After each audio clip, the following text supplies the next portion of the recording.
여기에 또 하나, 이 북한이 무인기를 우리나라에 보냈죠.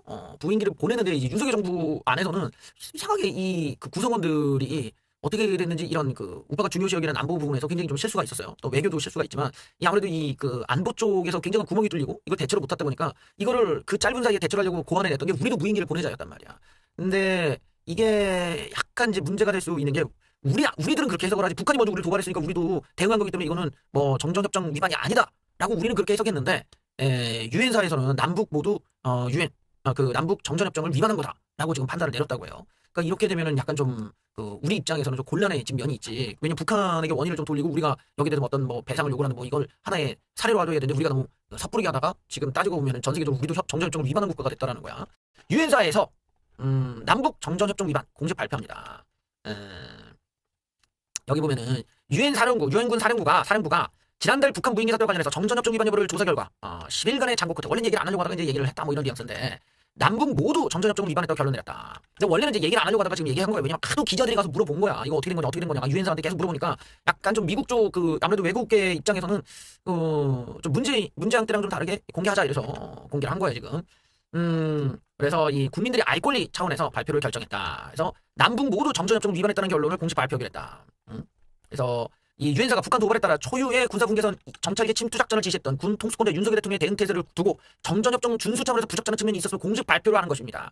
이게 아주 지금 그 곤란해지고 있다라는 거예요. 예. 유엔사 군사정전위원회가 특별조사단 조사를 거쳐 이런 결론을 내렸다라는 건데 여기에서 우리가 또 이 윤석열 정부의 이 구성원들 특히 이제 윤석열 정부에서 보여주고 있는 어떤 그 순발력이랄까 이런 테크닉에 대해서 지적을 안 할 수가 없는 거지. 무인기를 보내기 전에 이거를 우리도 똑같이 했다가 우리도 정전협정 위반이 될 수 있다. 이런 걸 왜 내부에서 몰랐냐라는 거야. 왜?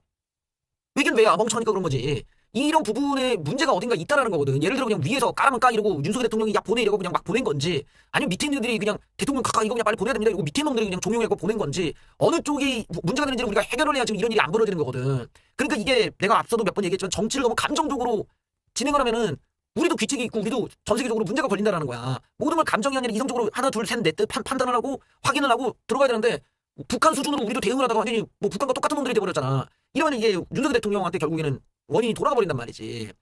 그거를 예를 들어 북한이 뭐 무슨 훈련하다 우리도 막 미사일 쏘고 이러진 않듯이 거기에 대해서 우리는 어떤 대응을 했어야 했느냐. 국민들한테 이거를 소상히 어떻게 알리고 또 미국이나 다른 여러 이런 국가들에게 이런 정전협정을 위반했기 때문에 북한에게 우리가 뭘 해야 된다. 예를 들면 북한에 손해배상을 걸든지 아니면 북한한테 이런 걸 어떻게 항의를 해서 전 세계적으로 이런 문제를 심각하게 부각을 시키고 거기서 윤석열 대통령이 평화를 얘기하고 이래야 아다리가 딱딱 맞잖아. 근데 이거를 이제 감정적으로 대응하니까 똑같은 수준이 돼버린 거거든. 북한 김정은과 윤석열 대통령이 똑같은 급이 된다는 건 우리한테는 손해지. 윤석열 대통령이 전 세계 평화를 얘기를 하는데 그 평화가 이제 어떤 우리의 무력을 과시하고 얘네들을 죽이고 이런 걸로 평화가 된다. 이런 논리였다면 애초에 무인기가 들어오는 것부터가 용납이 안 되고 그냥 다 부숴버렸어야 돼. 그냥 가가지고 같은 드론으로 부딪히게 해갖고 그냥 다 공중에서 분해시켜버리던가 했었는데 다 놓쳐버리고 나서 우리가 강력한 군을 보여주면 강력하지가 않은데 어떻게 이걸 얘기하는 거지. 그러니까 이런 메시지 자체를 어떻게 순환시켜갖고 다음에 우리가 이걸 어떻게 전 세계적으로 활용할 것이냐. 그런 생각까지 이어져야 되는데 그러지 못하고 있는 거예요. 그러니까 이걸 굉장히 감정적으로 대응하다가 지금 이런 꼴이 난 거고 이런 부분에서는 지금 이게 상당히 윤석열 정부가 새로운 한 해를 시작하는데 아주 좀 불편한 지금 상황이 벌어지고 있습니다. 따지고 보면은 이게 그 윤석열 정부에서 그렇게 빨리 순발력 있게 대응을 한다라는 관점이 이번에 좀 처음이었던 것 같은데 그게 그렇게 괜찮은 수는 아니었다. 아싸리 저런 방식이면은 무인기로 보내기보다는 그냥 이거 그냥 삐라 날리는 걸로 가자. 차라리 그걸로 가가지고 그게 오히려 평화적이고 북한 인권에도 도움이 되고 그다음에 뭐랄까 좀 더 북한을 더 열받게 만들 수 있는 우리는 똑같이 안 간다 해서 좀 다른 방식으로 갔었으면 어땠을까라는 생각도 들어. 근데 오히려 반대가 됐거든. 그러니까 북한 전단지는 보내지 말라고 하고 우리가 무인기 보냈다가 지금 정부가 독박을 쓰는 이런 구조가 됐으니 되게 역설적인 이제 문제가 생긴 거야 지금. 북한 무인기는 당연히 명백한 정전협정 위반이죠. 또한 이에 대한 대응으로 남한이 정찰기 송골매를 이북에 투입한 건 모두 정전협정이 위배된다고 판정했다. 그래요.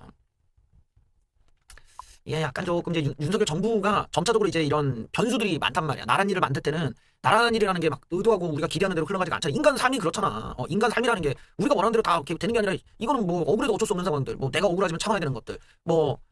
빵에 치지만 그렇다고 내가 감정적으로 나갈 수가 없는 것들. 뭐 여러 가지가 있잖아. 여러분들도 정말 마누라가 그냥 아침밥도 안 차려주고 마누라가 그냥 막 그냥 살을 갖다 그냥 쇼파랑 거의 일치가 돼가지고 그냥 엉덩이 긁으면서 드라마 보면서 국 대패 막아 뭐 이러고 있어 막.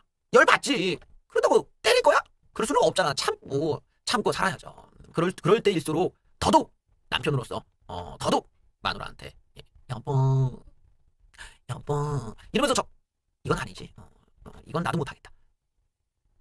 하여튼 간에 너무 감정적으로 발끈발끈 하다 보면은 이제 사고가 양쪽 다 벌어지고 그거는 결국 더 큰 책임을 져야 되는 사람들에게 확실한 책임을 묻지 못하는 상황이 오니까 항상 이성적으로 한 번, 두 번, 세 번, 네 번 그 한 수 두 수 뒤까지 생각하는 이런 정치 묘수가 나와야 될 때일 것입니다. 근데 지금 이 대목 유인기 부분에서 정전협조 위반이라는 대목은 이게 만약에 이제 유엔사가 진짜 공식적으로 얘기를 한다면은 야당에서도 엄청 물어뜯을 거란 말이죠. 엄청 물어뜯고 또 특히 이게 우리 유파들 입장에서는 안보를 중요시 여기는데 안보가 구멍이 뚫렸음에도 불구하고 그 뚫린 것에 대한 대응도 뭐 무인기를 뭐 잡지도 못해 막지도 못해 돌아가는 거 막지도 못했지 그거다가 그렇게 다 털리고 돌아가는데 우리도 거기에 대한 대응이 똑같이 정전협정 위반을 하는 거였다. 근데 그게 협정 위반이 아니라고 정부가 얘기했다가 지금 이런 망신까지 당한 거 아니에요. 정부가 정전협정 위반이 아니라고 자기네들이 막 자신 있게 얘기했단 말이야. 그런데 유엔사는 아니거든 정전협정 위반이거든 했다는 거는 지금 윤석열 정부의 안보에 관한 전문성에 상당한 지금 문제가 있다는 게 드러난 셈이란 말이야. 애초에 그런 부분에 대해서 얘기를 하지 말던가 그냥 우리도 정전협정 위반일 수 있지만 우리도 참을 수는 없었다. 뭐 윤석열 대통령께서는 이런 부분을 참을 수가 없었기 때문에 정전협정 위반을 감수해서 이렇게 했다라고 가던가 해. 그래서 미국이나 이런 나라한테 양해를 구했다고 하던가 뭔가 이런 걸로 뭔가 메꿔줄 수가 있잖아. 근데 이거를 정전협정 위반이 아니야. 이건 아니야. 뭐 이거는 당연히 아니다라고 자기네들끼리 유권 해석을 해놓고 그 유권 해석이 틀리면 이게 뭐가 되는 거예요. 그만큼 법 해석이나 안보에 관련한 해석을 못한다는 얘기야. 그럼 이런 사람들에게 어떻게 우리나라 안보를 맡기냐고 불안해 죽겠는데 이런 문제가 또 이어지기 때문에 꼬리에 꼬리를 물고 이게 계속 문제가 될 수가 있거든.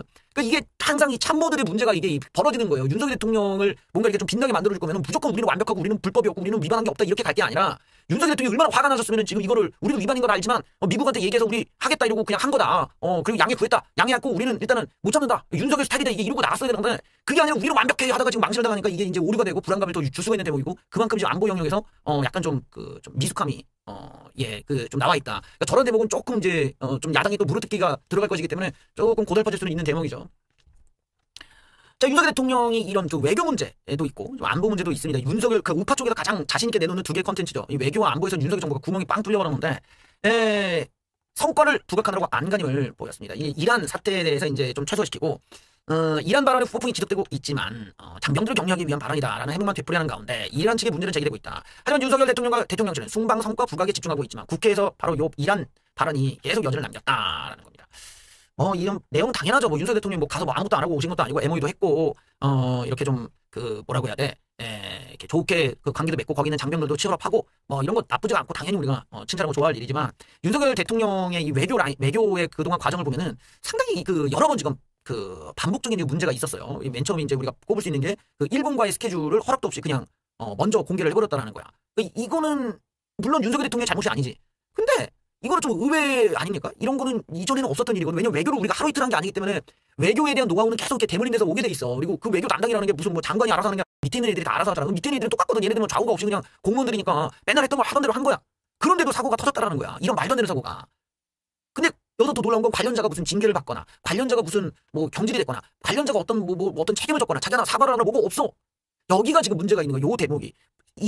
자기가 아무리 아끼는 사람이라도 읍참마속을 할 때는 해줘야 애들이 기강이 바로 서고 똑바로 일처리가 되고 그래서 더 열심히 한다라는 게 성과를 내야 되는 거구나라고 알기 때문에 애들이 긴장을 하는데 애들이 긴장이 풀려버려요. 저런 실수를 했는데도 경질도 없고 조인트도 안 간다. 와 이거 그냥 막 가요. 그 다음에는 조문. 영국에 조문을 갔는데 조문을 못했어. 근데 우리가 원하는 거는 조문을 하라는 게 중요한 게 아니라 다른 나라는 하는 걸 왜 우리나라는 못했냐라는 거야. 왜 늦게 갔고 왜 한 발 늦었고 왜 거기서 막히는 걸 예상을 못했고 등등등 말이지. 요 대목이 우리의 외교의 어떤 전문성을 입증해 준단 말이야. 그 간단한 조문조차도 못하는 것이 변명을 통해서 그냥 대충 넘어갈 문제가 아니라 그거 하나씩 조금이라도 우리는 다른 나라는 못하는 나라도 있지만 우리 이렇게 했다라는 것이 자연스럽게 전해지는 것이 뭔가 더 안도할 수 있게 만든다는 거지. 근데 그러지 못한 거야. 이러다 보니까 이 윤석열 대통령 외교에 대한 불안감들이 올라가면서 날리면 바이든 상황까지 왔죠. 날리면 바이든 사태 같은 경우는 윤석열 대통령의 말이 문제보다는 대응력이 문제였다는 게 15시간이나 지나가지고 이거를 이게 날리면으로 들리는데 일본은 누가 그걸 어떻게 믿겠냐고 그걸 한 15분 만에 대응이 나왔어야 되는데 근데 그러지 못했다라는 점 요 대목에서는 우리가 좀 고민을 많이 해봐야 될 대목이 있다. 외교 라인이 지금 구멍이 많이 좀 뚫려 있다. 이번에도 이란 발언이 나왔을 때도 빨리 이란 쪽을 설득을 하고 진정을 시키고 뭔가 이렇게 메시지를 순환시킬 수 있는 외교 라인이 있었다면 어렵지가 않게 해결될 수도 있는 문제인데 그러지 않았다는 거예요. 사실 이 사건은 굉장히 특이한 현상은 맞아. 왜냐면은 우리나라의 외교 역사상 이런 식으로 다른 나라를 불쾌하게 만든 경우가 몇 번이나 있었냐. 일본 같은 경우나 이제 북한이야 북한 나라도 아니까 그렇다 쳐도 일본이랑 우리가 이제 그런 이 정치적인 발언 때문에 서로 간에 갈등이 있다는 건 그렇지만 다른 나라 같은 경우는 잘 안 그랬거든. 근데 우리가 기억해 보면은 대통령이 그렇게 얘기해가지고 논란이 난 적이 딱 생각나는 게 한 차례 있었던 것 같아. 이게 뭐냐면 노무현 그 미국의 국방장관이 자서전에 그렇게 썼다잖아요. 자기랑 노무현이 프레지던트 노무현이랑 만났어. 회담을 하는데 노무현이 거기다 대고 그렇게 얘기를 했대. 아시아 안보에 위협이 되는 거는 일본과 미국이다. 그래서 그 미국 그 국방장관이 뭔 생각이 들었냐? A little crazy로 보였다. 예, 약간 좀 정신이 나간 사람 같았다. 라고 쓴 거야 자서전에. 그러니까 이게 노무현 이후에 윤석열 대통령으로 이어지는 지금 그런 시나리오가 되는 거지. 보통의 특정 국가를 찍어가지고 적대감을 드러낸다는 거는 외교에서는 거의 금기시가 돼 있는데 이게 좀 이게 문제가 지금 이란 쪽에서는 이제 뭐라고 해 날 잡았다, 건조 잡았다 이러면서 이제 지금 막 물어뜯기라니까 우리나라 지금 윤석열 정부로서는 이거 대응을 못한다는 점에 또 유심히 봐야 돼요. 윤석열 대통령이 많이 맞다 안 맞다가 중요한 게 아니라 대응을 못한다는 거야. 대응을 이란이란 나라만 우리가 완전히 무슨 적대국으로 살 게 아니잖아. 적대국이랑 우리가 불리하기 때문에 적절하게 거리를 조절해야 되는 그 조절 기능을 완전히 상실해버렸다는 거야. 외교 라인이 개판이라서. 또 우리가 봐야 될 점은 윤석열 대통령이 다른 나라의 국가가 나올 때 이제 가슴에 손을 얹고 계세요.